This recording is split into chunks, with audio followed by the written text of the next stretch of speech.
press the bell icon on the YouTube app and never miss. सभी को जय हिंद दोस्तों, आप सभी का हार्दिक स्वागत है जय हिंद रिएक्शंस पे। आशा करता हूं कि आप सभी लोग बहुत अच्छे होंगे। तो आज हम आपके लिए एक लेटेस्ट और एक इंटरेस्टिंग वीडियो लेकर आए हैं, जिसमें आप देखेंगे पाकिस्तान के मशहूर पत्रकार शोएब चौधरी को, जिनको भारत में काफी ज्यादा पसंद किया जाता है। और उनकी स्पेशल गेस्ट होंगी भारत की बेटी और दबंग मुस्लिम वकील नाज़िया इलाही खान जी, जो कि अपने दमदार और अपने बेबाक अंदाज के लिए जानी जाती हैं। और ये दोनों बात करेंगे हमारे प्यारे देश भारत के बारे में, और खासकर भारत की नारी शक्ति यानी भारत का गौरव। तो ये वीडियो काफी इंटरेस्टिंग होगी, इसे अंत तक देखें। और चैनल पर नए हैं तो चैनल को सब्सक्राइब कर दें, ताकि हम आपके लिए ऐसी लेटेस्ट, इंटरेस्टिंग और इन्फॉर्मेटिव वीडियोस लाते रहें। तो चलिए पहले ये वीडियो देखते हैं और अंत में इसके बारे में बात करेंगे। जय हिंद, जय भारत। पंजाब में पैक करना ये मर्दों की जिम्मेदारी नहीं है, ये हमारा अपना राइट होगा कि हम हिजाब पहनेंगे कि नहीं पहनेंगे। कोई मर्द हमें आकर के नहीं बोल सकता है कि आपको पहनना पड़ेगा। आप अगर मेरे ऊपर फोर्स करेंगे तो फिर मैं भी आपको कहूंगी कि उटंगा पैजामा पहनिए, छोटा कुर्ता पहनिए, टोपी लगाइए और बिना शेव की हुई और बिना डिजाइन की हुई दाढ़ी बड़ी बड़ी रखिए। हम भी कहेंगे फिर आपको बुरा लगेगा। तो मुझे लगता है कि औरतों को ये बात समझने की कोशिश करनी चाहिए, क्योंकि मर्दों के, मुसलमान मर्दों के अंदर एक मेल शोविनिज्म नेचर, एक मेल डोमिनेट नेचर ये मुसलमान मर्दों में होता है। और उसकी एक बहुत बड़ी मिसाल मैं आपको दे सकती हूँ कि देखिए, नाज़िया इलाही खान जब मंदिर जाती है तो बहुत सारे मौलवी मुल्ला कुदक कुदक करके मेंढक की तरह आ जाते हैं मेरे ऊपर फतवा करने के लिए। लेकिन आप सनातन धर्म में देखिए कि स्मृति ईरानी जी जब मक्का मुअज्जमा और मदीना मुनव्वरा गई तो उनके उनके सनातन धर्म के लोग बहुत खुश हुए, बहुत खुश हुए, उनको बहुत प्राउड फील हुआ। तो ये जो हमें जो पीछे खींचने की, मुसलमान लड़कियों को जो पीछे खींचने का जो रिवाज चल रहा है, उसको खत्म किसी ना किसी को करना पड़ेगा। तो भारत से नाज़िया इलाही खान मुसलमान वो खत्म कर रही है। आज देखिए, भारत में शोएब मैं बोलना भी चाहूंगी आपको, भारत में महाराष्ट्र में जोगेश्वरी में 21 साल की एक बच्ची फाइटर जेट की पायलट हुई है, शिया मुस्लिम है, 21 साल की है। ये एक मिसाल है। मैं जब उससे मिली, पता है तुमको, मैं 5 मिनट सिर्फ उसकी शक्ल ही देख रही थी, मुझे इतना प्राउड फील हो रहा था उसको देख करके और उसको अपने बगल में बिठा करके। इतना प्राउड फील हो रहा था जब मैंने उसके बारे में सुना था ना। आई वॉज सो इंक्विजिटिव कि मुझे तो उससे मिलना है, मुझे उससे मिलना ही है। तो हमारे देश में एक तरफ जहां पर हल जोत रही हैं महिलाएं, जहां पर खेती और किसानी कर रही हैं, वहां पर दूसरी तरफ बड़े बड़े AK-47 बॉर्डर पर बंदूक भी चला रही हैं, पूरा पूरा मिलिट्री कैंप भी चला रही हैं, फाइटर जेट भी चला रही हैं, और बड़े और इसरो जैसे जगह पर एज ए साइंटिस्ट काम भी कर रही हैं। तो हर एक स्ट्रीम में, हर एक डिपार्टमेंट पे, हर एक जगह पर, हर एक मुकाम पे आप देखो महिलाएं जो हैं वो रोशन हो रही हैं। यहां तक के भारत के प्रधानमंत्री जी ने जो सबसे महत्वपूर्ण और इंपॉर्टेंट कैबिनेट है वो भी महिलाओं को देकर के रखा हुआ है। Finance ministry Nirmala Sitharaman ji, women and child welfare ministry और माइनॉरिटी मिनिस्ट्री स्मृति ईरानी जी। तो अब आप सोचो को जो सबसे इंपॉर्टेंट और वैल्यूएबल मिनिस्ट्री है वो भी महिलाओं के हाथ में है कैबिनेट में।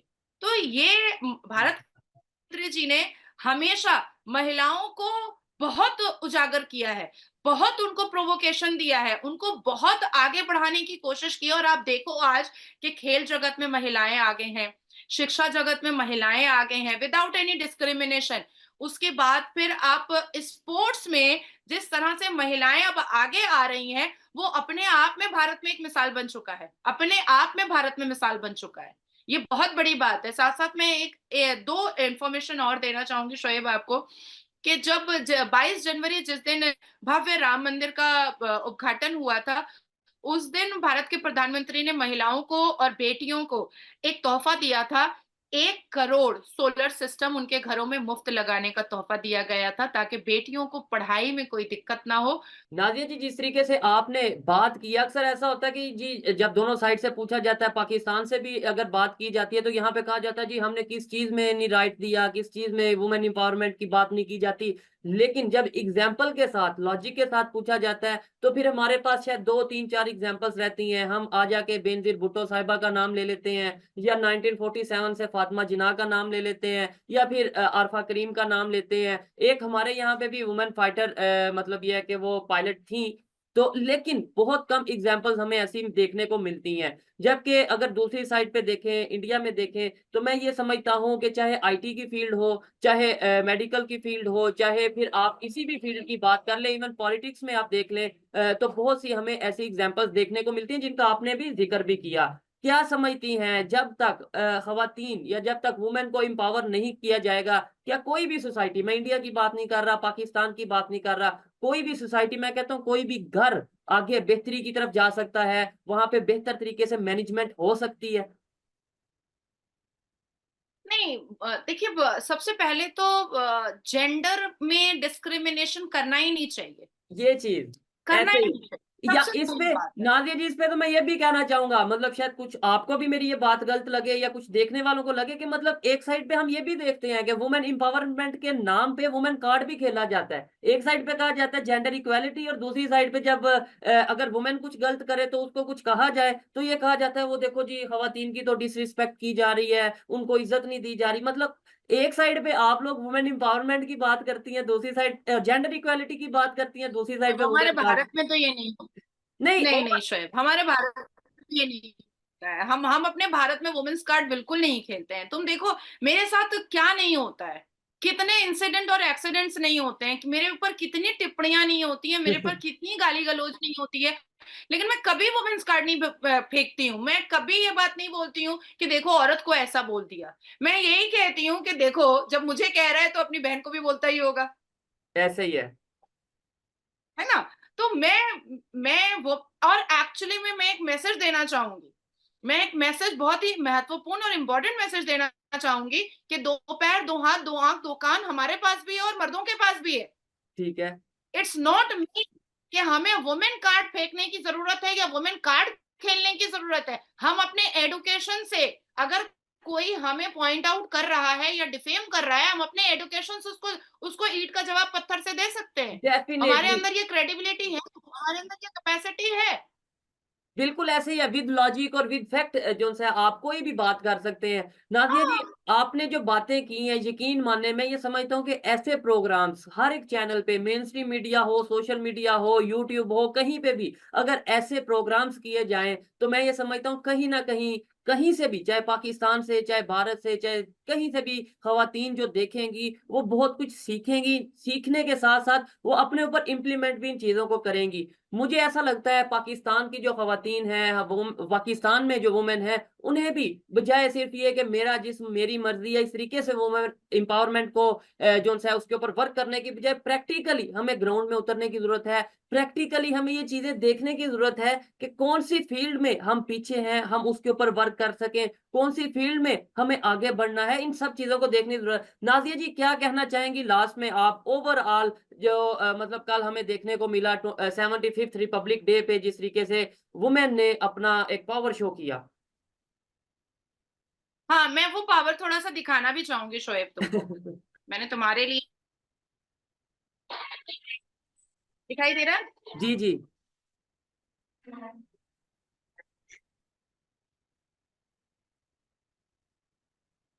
हाँ बिल्कुल, इस तरीके से बहुत सी वीडियोस ऐसी हैं जो हम सोशल मीडिया पे देख रहे हैं, मतलब मैं खुद हाँ, खुद बहुत हैरान हुआ हूँ। मैं इन ब्रीफ और इन कंक्लूजन यही कहना चाहूंगी कि देश तरक्की तब करता है जब वहाँ के लोग शिक्षित होते हैं। और एडुकेशन जो होती है वो हमारी सांस होती है, हमारे आंखों की रोशनी होती है। जिस तरह से एक इंसान बिना सांस के जिंदा नहीं रह सकता है, उसी तरीके से बिना एडुकेशन के नहीं हो सकता है, कभी नहीं हो सकता है। ठीक हो गया। नाज़िया जी, 1 मिनट में आप कोई मैसेज देना चाहें तमाम लड़कियों को, तमाम लड़कों को, यूथ को, मैं अगर कहूँ कि मतलब वुमेन एम्पावरमेंट के हवाले से या फिर जेंडर इक्वालिटी के हवाले से एक मैसेज कोई देना चाहें, क्योंकि हमें 1, 2, 3, 4 लाख लोग तो देखते हैं और मोस्टली उनमें से यूथ होती है। भारत और पाकिस्तान के सभी यूथ को, मैं कोई कास्ट के बारे में अभी नहीं बोलना चाहूंगी क्योंकि मैं ये मानती ही नहीं हूँ, धर्म ये मजहब वगैरह। तो जितने भी यूथ हैं जो मुझे देखना पसंद करते हैं, जो मुझे सुनना पसंद करते हैं, जो शोएब के शोज को देखना पसंद करते हैं, फॉलो करते हैं, मैं उनसे इतना ही कहना चाहूंगी कि पढ़ो, शिक्षा हासिल करो, मैदान फतह कर लोगे, अपना तो नाम सुनहरे लफ्जों में लिखवा दोगे। चाहे वो लड़की हो चाहे वो लड़का हो। एडुकेशन जैसे हमारे बदन में खून और पानी, लेकिन पता नहीं हमें मुस्लिम कम्युनिटी इससे पीछे क्यों रह जाती है। आज भी भारत जो है वो भारत में मुसलमान दलितों से भी नीचे हैं एडुकेशन में, और ये सच्चर। दोस्तों आशा करता हूँ कि वीडियो को आपने अंत तक देखा होगा और हमेशा की तरह शोएब चौधरी के सवाल और नाजिया अलाई खान जी का दमदार और बेबाक अंदाज आपको काफी पसंद आया होगा, जहां पे इन दोनों ने चर्चा की और बात की हमारे प्यारे देश भारत के बारे में, भारतीय शक्ति के बारे में और भारत का असली गौरव यानी भारत की महिलाएं यानी नारी शक्ति के बारे में, और बहुत सारी अच्छी एग्जांपल्स दी नाजिया खान जी ने, जैसे स्मृति ईरानी जी के बारे में बात की, निर्मला सीतारमण के बारे में बात की। मैं इसमें एक नाम और जोड़ना चाहूंगा जो मेरे जहन में आता है, वो नाम था हमारी पूर्व विदेश मंत्री सुषमा स्वराज जी का, जो कि एक बहुत बड़ी और बेहतरीन एग्जाम्पल थी नारी शक्ति के बारे में। तो इसके बारे में आपके क्या विचार है? आप अपने विचार हमें कमेंट सेक्शन में लिखकर जरूर बताएं, और एक बार फिर चैनल पर नए हैं तो चैनल को सब्सक्राइब कर दें ताकि हम आपके लिए लेटेस्ट और इंटरेस्टिंग वीडियोस लाते रहें। तो चलिए फिर मिलेंगे ऐसी किसी मजेदार, दमदार और इंफॉर्मेटिव वीडियो में। तब तक अपना ध्यान रखिए। जय हिंद, जय भारत।